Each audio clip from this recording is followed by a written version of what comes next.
Una vez más estamos en otro capítulo de Metanoia 369 y en el día de hoy con Jesús Sánchez, una persona que he estado esperando desde hace mucho tiempo para poder entrevistar, pero por su apretada agenda no lo habíamos podido conseguir, no nos habíamos podido como coincidir con este momento, pero hoy era el momento perfecto y es que Jesús es artista plástico, es pintor, es músico, es docente, pero sobre todo, más que esos estereotipos, para mí es un ser de luz, resiliente y una gran referencia para todas esas personas que creen o que creemos que tenemos obstáculos en la vida.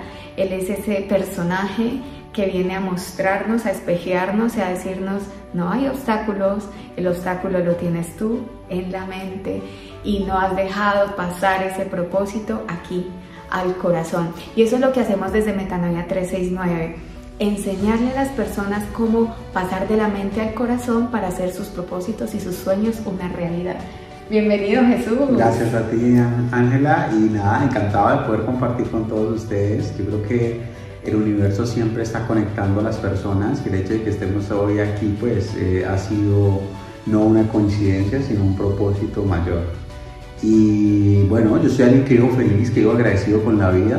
Yo nací sin mis brazos, actualmente tengo 32 años y bueno, trato de vivir la vida siempre siendo consciente de que tengo una condición física con la que nací, que es poco media, pero en mi mente siempre trato de verlos todo el día a día como una nueva oportunidad. El hecho de poder despertar para mí ya es un regalo, ya es algo para tener la gratitud de ser conscientes del presente, de la hora y de una nueva oportunidad.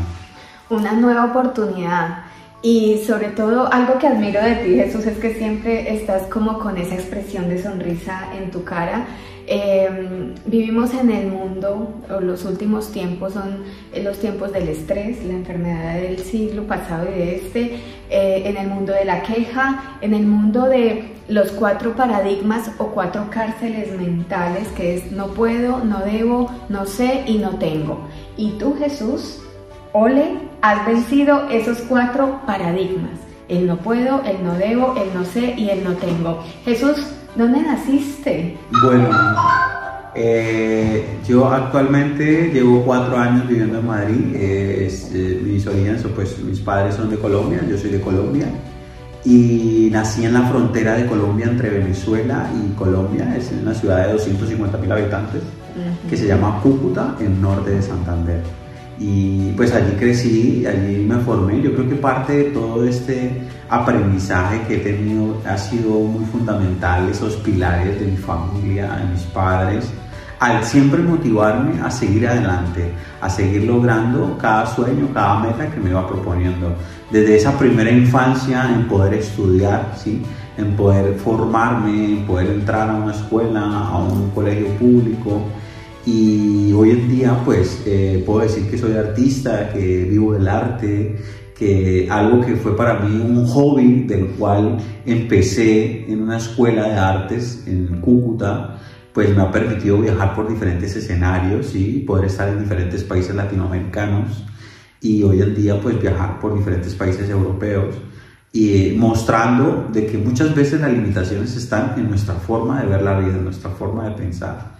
Yo siempre me caracterizo y quiero invitarlos a todos a que nos miremos al espejo y que seamos conscientes, porque yo cada mañana me levanto y me miro, pero yo no me miro sin mis brazos, porque sería muy triste estar replicándome a mí mismo que no tengo brazos. Yo trato de mirarme al espejo y mirar las capacidades que yo tengo, el poder tener mis 5 sentidos, el poder tener un nuevo día, el poder despertar y poder levantarme de la cama.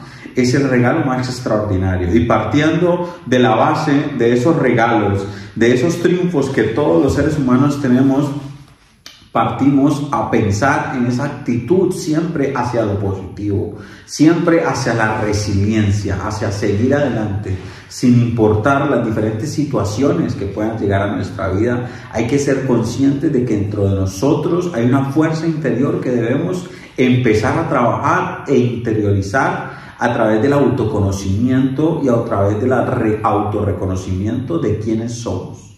Has dicho algo, bueno, todo lo que has dicho, nada tiene desperdicio, menos mal que esto queda grabado para que tú lo devuelvas, lo rebobines y lo vuelvas a poner hasta que lo capte tu mente y lo puedas integrar al corazón. Pero me quedo con algo súper importante y es que tú te miras al espejo y te enfocas en lo positivo que tienes. Pero fíjate cómo es la humanidad, que normalmente lo que hacemos, a lo que nos evoca como esa conciencia, yo diría como una conciencia inconsciente en contra de nosotros mismos, es como a mirar el defecto. Entonces, las mujeres nos miramos al espejo y en lugar de agradecer, ¡ay, mira, me nació una arruga más! ¡No! O los hombres, a ver, me salió la tripita, a ver qué tan musculoso estoy. Pero tú te centras en lo que tienes y te enfocas en aquello que sí posees y lo repotencias. Sí, así es. Y quiero recalcar algo, que yo fui maestro de secundaria en Colombia por varios años y estoy totalmente de acuerdo con lo que dices, porque los chicos cuando van creciendo, en los adolescentes hay demasiadas inseguridades. Entonces el alto quería ser bajo, el delgado quería ser gordo, el gordo quería ser delgado, y a veces como seres humanos nos cuesta mucho el aceptarnos tal y como somos. Yo les decía a mis estudiantes, yo decía, tú no puedes buscar el amor en alguien más, no puedes buscar que alguien te valore y te quiere si tú no te autorreconoces y no te amas a ti mismo. El primero que debe amarte eres tú al espejo. El primero que debe hablarte bonito eres tú y valorarte quién eres. Y partiendo de esa base, es cierto que como seres humanos es más fácil siempre mirar lo negativo. Es más fácil siempre sacarle excusas a estos problemas que se presentan. Yo trato de ver los problemas como un reto, como una nueva oportunidad. Porque el hecho de yo no tener brazos fue para mí algo frustrante en los inicios de ese proceso artístico, donde duraba horas tratando de manipular con mis pies un pincel, un tubo de pintura, el poder destaparlo, el poder sacarle punta a un lápiz, el poder borrar. Y en ese principio la mente jugaba conmigo y me decía, tú no vas a poder, tú no puedes, tú no sirviste ni naciste para el arte, déjalo. Y gracias a esa constancia y a ese apoyo familiar, porque tengo una anécdota muy bonita, y era que llegaba a casa un poco frustrado de ver que en el principio, lo que yo digo muchas veces es que lo que vale la pena es aquello por lo que luchamos día tras día. Y cuando empezamos un proceso nuevo donde lo desconocemos totalmente, pues es normal sentir frustración, es normal sentir tristeza, es normal sentir miedo. Y mi familia siempre estaba ahí a la espera de que yo llegara a esos talleres de pintura, y me decían, bueno, vamos a ver cómo va el artista de la casa, muéstrame los trabajos. Y yo, un chico con 12 años, llegaba de todo apenado mostrando mis primeros garabatos, ¿sí? Y ellos eran, wow, tremenda obra de arte. Entonces la invitación es a que apoyemos el talento que hay en casa, porque gracias a esas palabras positivas que mis padres me inculcaban, porque yo los miraba y yo decía, pero ¿cuál obra de arte? Yo ahí no veo sino mamarrachos. Y yo decía, estos están locos, porque ellos estaban viendo más allá de lo que estaba en el momento sucediendo. A veces debemos tener fe y creer en nosotros y empezar a ser constantes y a tener esa tenacidad de querer trascender en lo que nosotros nos podemos proponer en la vida. Esa es la invitación que quiero hacer con este espacio.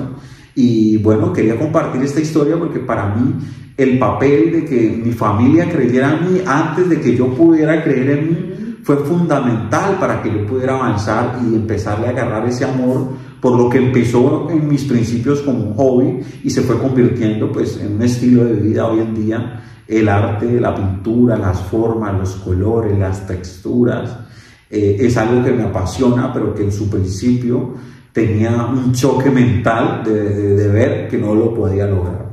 Entonces, al ser consciente de que con el tiempo, con la dedicación, con la perseverancia y con ese apoyo familiar que yo por suerte tuve, he logrado pues romper esas barreras, romper y trascender a través del arte y a través de un estilo de vida.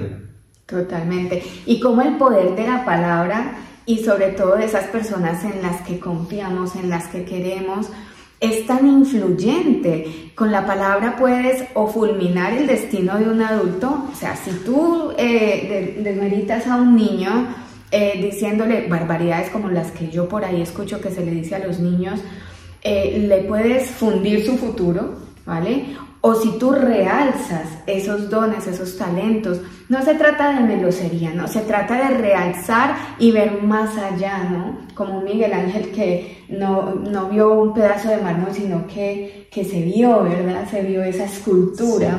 Sí, así es. Y en mi caso, pues yo te comento que yo soy padre de familia. Yo tengo un niño de 9 años y una niña, Dulce María, de 8 años.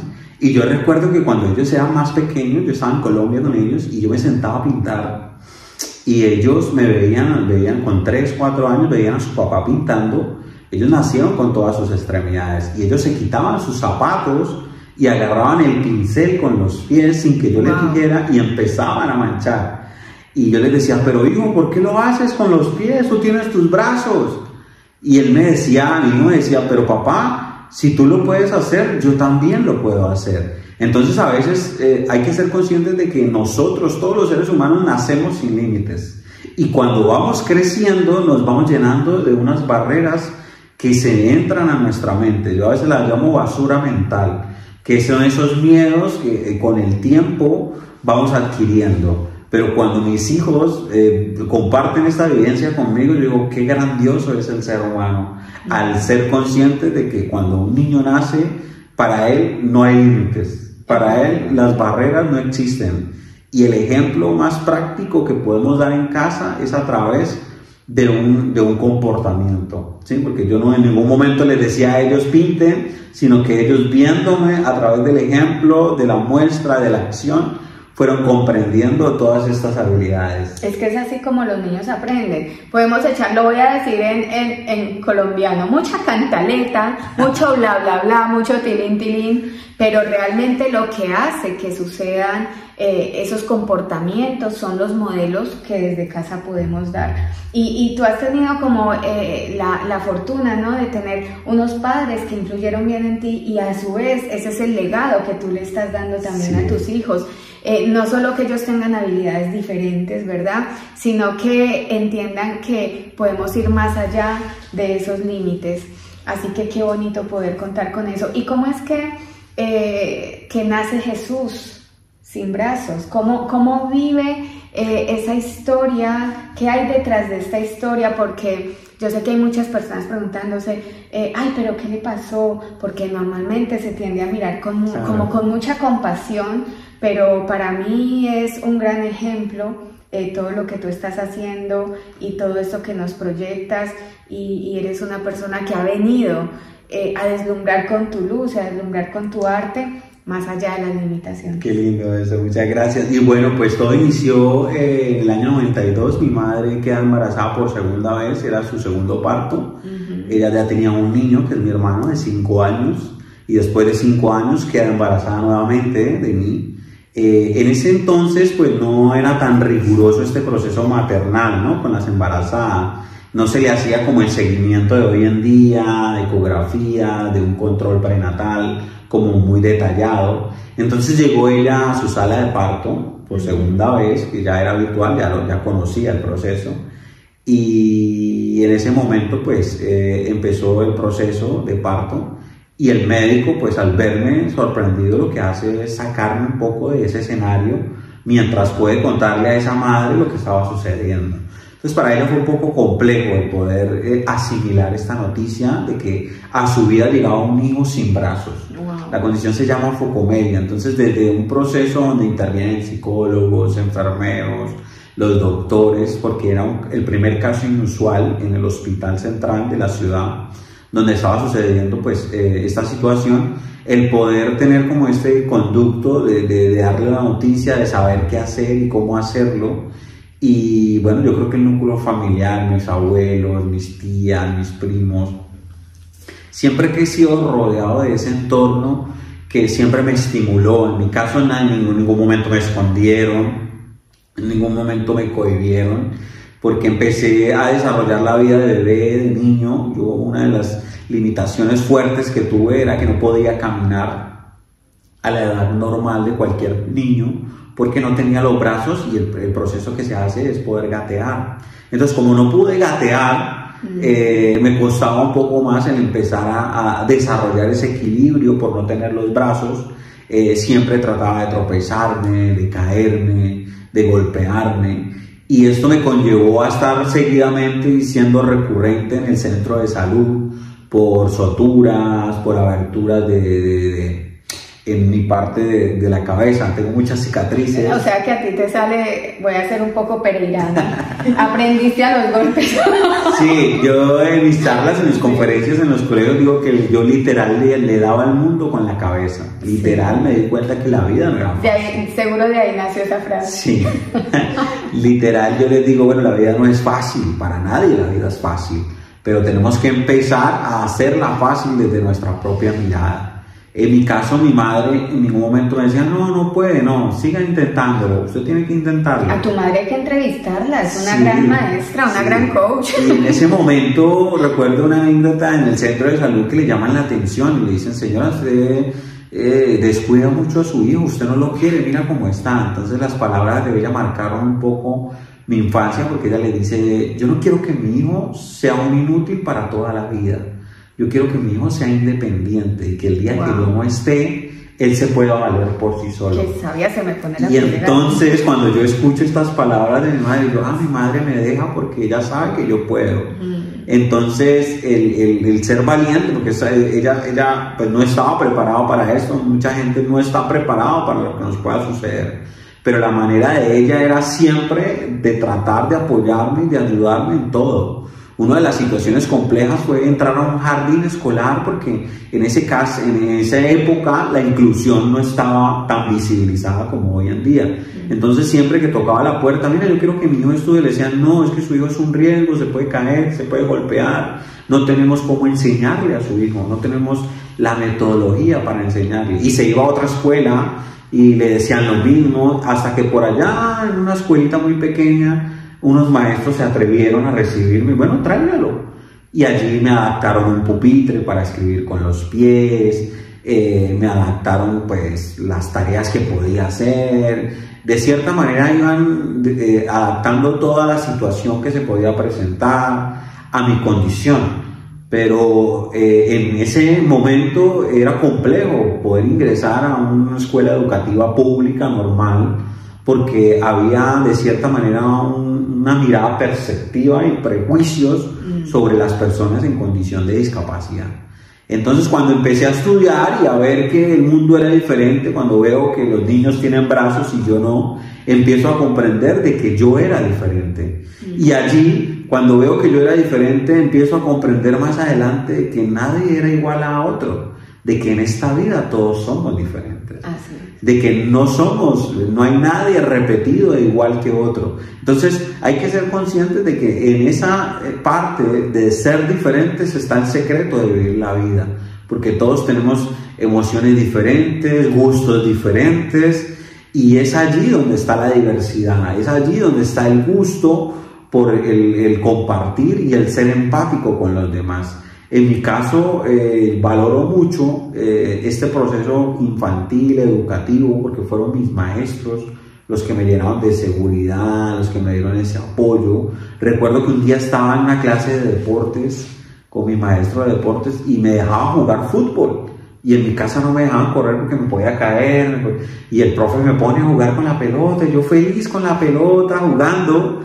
Y entonces aquel profesor nos iba rotando, nos iba cambiando de posiciones, estábamos jugando fútbol, y entonces de un momento a otro estaba siendo tan feliz y tan natural que reacciono y me veo en un arco tratando de tapar el balón en el arco, y le digo a mi maestro, a mi profe, le digo, profe, ¿yo qué hago aquí? Yo no tengo brazos. Y él me dice, Jesús, llevas ahí más de 15 minutos y lo estás haciendo muy bien, porque lo estás tapando con tu cabeza, con tus hombros, con tus pies.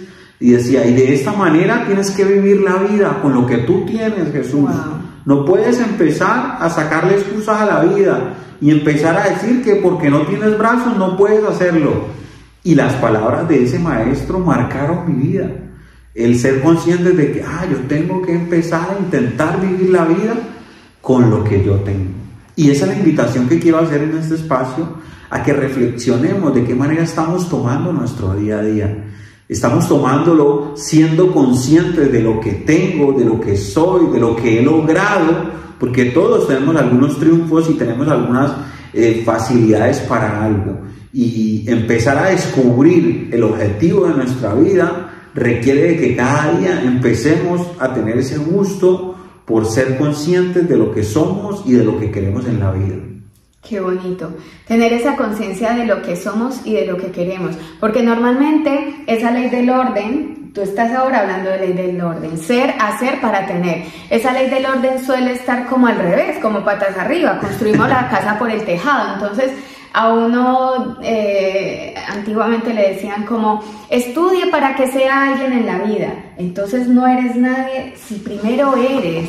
Y qué bonito que pudiste tener la suerte de dar en la vida con buenas personas, con personas que en cierto modo con una palabra, con una frase, marcaron para bien tu existencia, y a su vez tú has sido un multiplicador de esas frases, porque las has cogido como en un porcentaje, pero las has llevado a la potencia, las has llevado al máximo. Y cuéntanos, Jesús, lo hablábamos cuando ahora extra micrófono, que antiguamente como que la visión hacia la discapacidad ha ido teniendo diferentes formas, y es que primero antiguamente como que era, hubo incluso una época en que si venía algún niño con discapacidad y lo detectaban, pues se insinuaba que hubiera abortos. Luego se escondía como con vergüenza. Luego llegó una época, yo me acuerdo de mi época de pequeña, que soy un poquito mayor que tú, que se decía como, había mucho bullying, mucha burla, y ahora la discapacidad es muy valorada, porque incluso se habla de capacidades diferentes. No es que tengas una discapacidad, tienes capacidades diferentes. Así como una persona con todas sus extremidades, con todo su uso de razón, tiene capacidades diferentes, fulanito de menganito. Pero cuéntanos, Jesús, ¿te viste algún día enfrentado a bullying, a que te dijeran algo, o a que se rieran, o que alguien se asustara por verte? Claro, bueno, en mi infancia y en mi adolescencia siempre crecí, te decía, de un ambiente familiar, ¿no? Entonces somos una familia de 8 primos, y con ellos aprendí el valor de escuchar y de quedarme con lo bueno de la vida, porque de cierta manera el compartir con ese entorno familiar de mis primos era de mucha burla, de mirarnos los defectos, de tratarnos mal. Y ellos lo hacían porque ellos sabían que en algún momento me iba a pasar y no me iba a poder incomodar. Entonces ellos de cierta manera me estimularon y me pusieron un escenario donde en mi casa se reían de mi condición, donde mis primos nos burlábamos unos de otros, y al final decíamos, pues tienes que aguantarte, porque tío, la vida es así, la vida va a ser dura, y si tú no te ríes de ti mismo, vas a sufrir mucho. Entonces, de cierta manera, fortalecieron en mí, ¿sí?, el no tener inseguridades hacia los comentarios despectivos. Eso fue como una terapia de choque, Una terapia de choque en casa, gratuita. Y yo decía, no, ya no me molesta que me digan cabezón, porque eso me lo han dicho en mi casa muchas veces. Ya no me molesta que no tiene brazos, porque ya me habían preparado con una terapia en casa, y yo lo veía muy naturalizado, ¿no? Hasta ella se ríe de mí. ahora la enfocamos. Porque dice, tú eres muy burlón. Y yo, no, es que yo crecí en un escenario donde yo tengo que reírme de mí mismo. Si yo no me río de mí mismo, la voy a pasar muy mal, porque alguien me va a decir, ay, cabezón, o enano, o chiquito. Y ver que hoy en día las personas que están naciendo con diferentes condiciones, las veo de comediantes, las veo en el cine, las veo en el canto, en el teatro. Yo digo que el ser humano tiene una capacidad de romper barreras, y hoy en día el poder de tener la tecnología y tener esa inclusión tan real, hasta en los medios de comunicación, en las redes sociales, vemos gente que se está viralizando con talentos extraordinarios. Es poder ser conscientes de que nosotros, las personas que de cierta manera nacemos con capacidades diferentes, tenemos algo que aportarle al mundo de diferentes maneras. En mi caso lo miro desde el arte y lo focalizo siempre como un estilo de vida, pero yo considero de que lo bonito de la vida es quedarnos con lo positivo. En mi caso, cuando empecé me decían, usted no sirve para el arte, o me decían, usted empezó ya muy viejo, usted necesitaba empezar desde antes con la música. Te comento que tú sabes que yo toco el piano, sí, y eso es algo que estoy aprendiendo desde hace 3 años. Y me han dicho comentarios pues como, yo pensé que eras un profesional de toda la vida. Yo estoy formándome con el teclado, con la música. Yo leo partitura, me encanta la música clásica y trato de tocar cosas. Y la gente me dice, no, tú ya estás muy viejo, eso lo tenías que haber aprendido de niño. Y te quieren poner límites.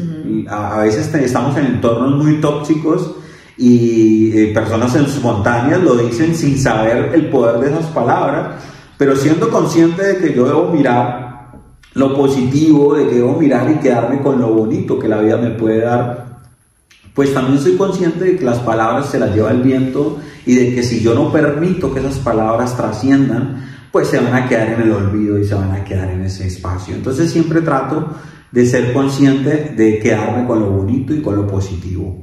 Qué bien, me has hecho acordar de una historia muy bonita de un hombre que entrevistó a un monje que era muy espiritual, y entonces el entrevistador era totalmente agnóstico, no creía en absolutamente nada y todo el tiempo lo estaba queriendo hacer como quedar mal, ¿no? Y entonces el entrevistador se cansó de hacerle bullying al entrevistado, no es este caso, y entonces el hombre mantenía siempre así. Y al final le dijo, cuando ya terminó la entrevista, le dijo, ¿no te cansaste de que te estuviera?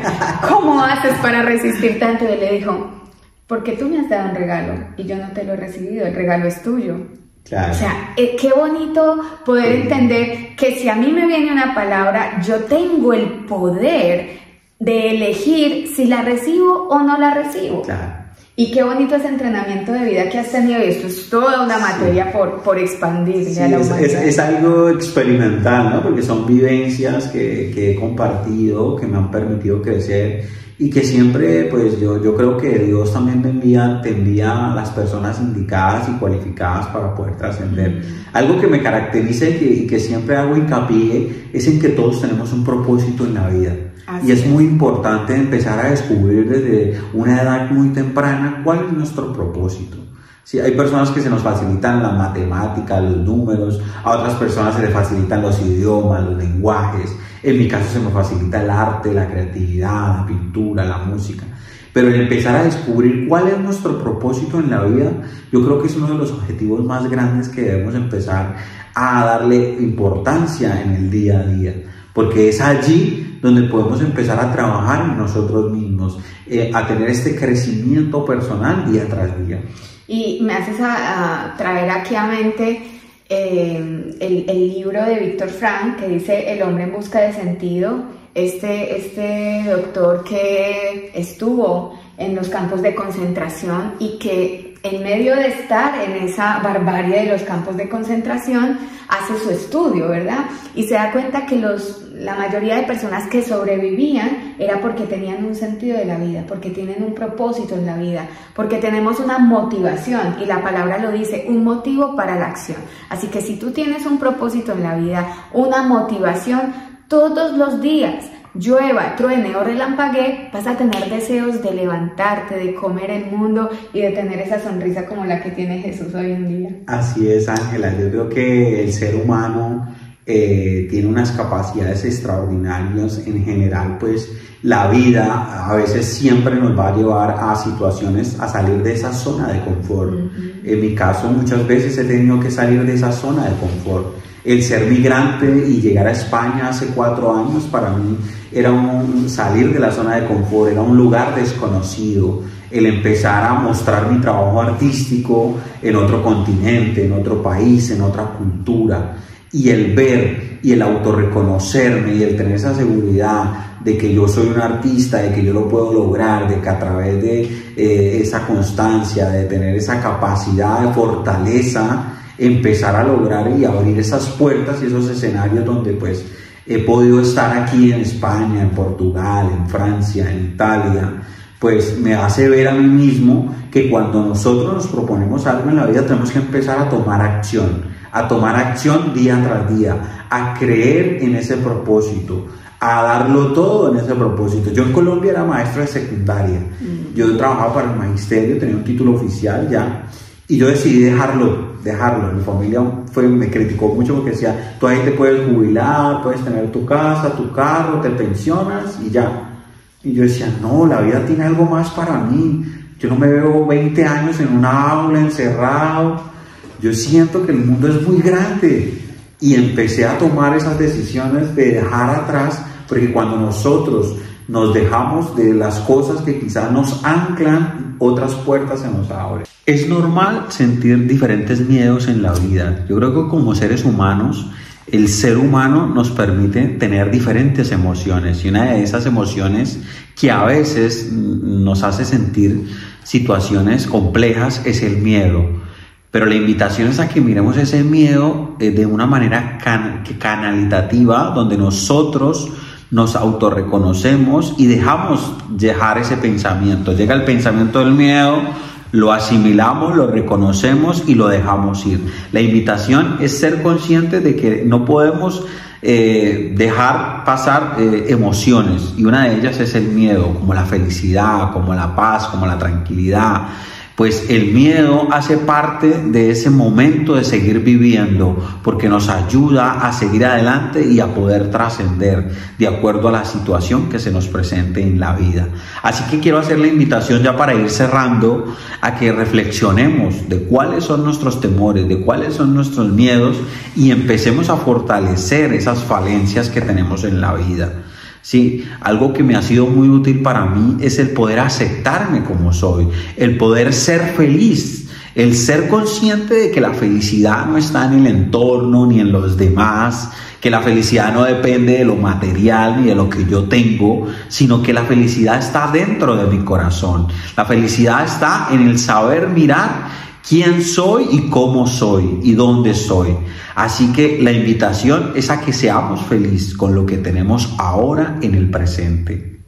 Qué maravilla, Jesús. Esto ha sido, como te lo decía, más que una entrevista, para mí es como una terapia. Y bueno, pues has tocado un montón de temas que también se tocan aquí en 100 cápsulas de metanoia. Este es un regalo para ti por haber venido hoy hasta aquí, hasta la Metanoia Home, a hacer esta entrevista, a dar tu valor, a dar tu luz, a dar tu experiencia de vida. Es que no es una hora de tu tiempo la que has estado acá. Es tu vida la que has venido a compartir, a abrirte, a regalar esos 32 años, no solo de tu vida, sino de tu linaje, de esa sabiduría de tu madre, que tú decías, ahora es que mi madre no estaba preparada. ¡Wow! Cómo naturalmente tuvo esa sabiduría interna, y yo creo que fue la mejor. O sea, lo que cuentas es estupendo. Así que bueno, me vas a decir un número del 1 al 128, vale. al 125, ¿vale? Del 1 al 125, a ver, ¿qué te dicen las cápsulas de metanoia? Vale, estoy pensando en el número 33. 33, los años que vas a cumplir, ¿verdad? Bueno, wow, mira, qué fuerte, porque hemos hablado de esto hoy. La ley del orden. Hasta hace un tiempo me preguntaba por qué me sucedían las mismas cosas, aunque estuviera en escenarios diferentes. Es fácil entrar en el escenario de la queja, de culpar a los demás por todo cuanto nos sucede, pero lo que no es fácil es entender que todo en la vida tiene un orden y una razón de ser. La ley del orden es muy simple. A veces pensamos que para encontrar las respuestas verdaderas de lo que nos sucede hay que ir a explicaciones científicas o a correr por la vida sin un fin específico, pero no es así. En lo más sencillo está la respuesta. ¡Ay, qué hermoso! La ley del orden es tan simple como volver a la esencia. Ser, hacer y tener. Wow. Tener es la consecuencia. Qué y es profundo, todo esto, ¿no? Que lo estamos mencionando. Sí, es muy fuerte. Y es que el mundo moderno nos está llevando a un consumo desenfrenado, donde si no tenemos acumulación de bienes materiales y de éxito, entonces estamos fracasando. Te pregunto, ¿reconoces tu esencia y eres coherente con ella, teniendo en cuenta primero quién eres, qué haces, El tener es una consecuencia del ser. Y eso es lo que tú nos has enseñado hoy. Y ser en esencia en amor y en servicio incondicional. Las consecuencias del tener no se dan solo de lo que quieres o deseas, no, sino de haber una disciplina, que es la que tú has tenido, Jesús, y una constancia en los pasos indicados que te llevan a la gran meta. Por cierto, la clave de la felicidad no es esperar llegar a la meta, sino disfrutar de ese recorrido, tal como tú lo has hecho. Por duro que parezca, ten paciencia, porque a pesar de ser amarga, el resultado es dulce, como tu hija, Dulce María. Recuerda la ley del orden: sé, haz y conseguirás. Qué lindo. Como tú. Dame un abrazo, Ana. Qué lindo. Ay, qué bonito. Bueno, pues ha sido muy especial. Gracias a ti nuevamente por la invitación. No se pierdan y compartan esta entrevista con toda aquella persona que tú consideres que tiene límites, que están aquí, que se quiten esa piedra, que la manden al carajo y que bajen al corazón todos esos propósitos. Cerremos con una frase. La mayor enseñanza que has tenido en la vida, Jesús. Bueno, yo creo que la mayor enseñanza es el constante aprendizaje. El ser conscientes de que todos los días tenemos que darnos la oportunidad de seguir aprendiendo, de seguir creciendo en todos los aspectos. Así que los invito a que sean felices, a que disfruten del presente y a que se den la nueva oportunidad de seguir aprendiendo en la vida. Muchas gracias. Gracias. Nos vemos. Chao, Bye. chao. Chao, chao.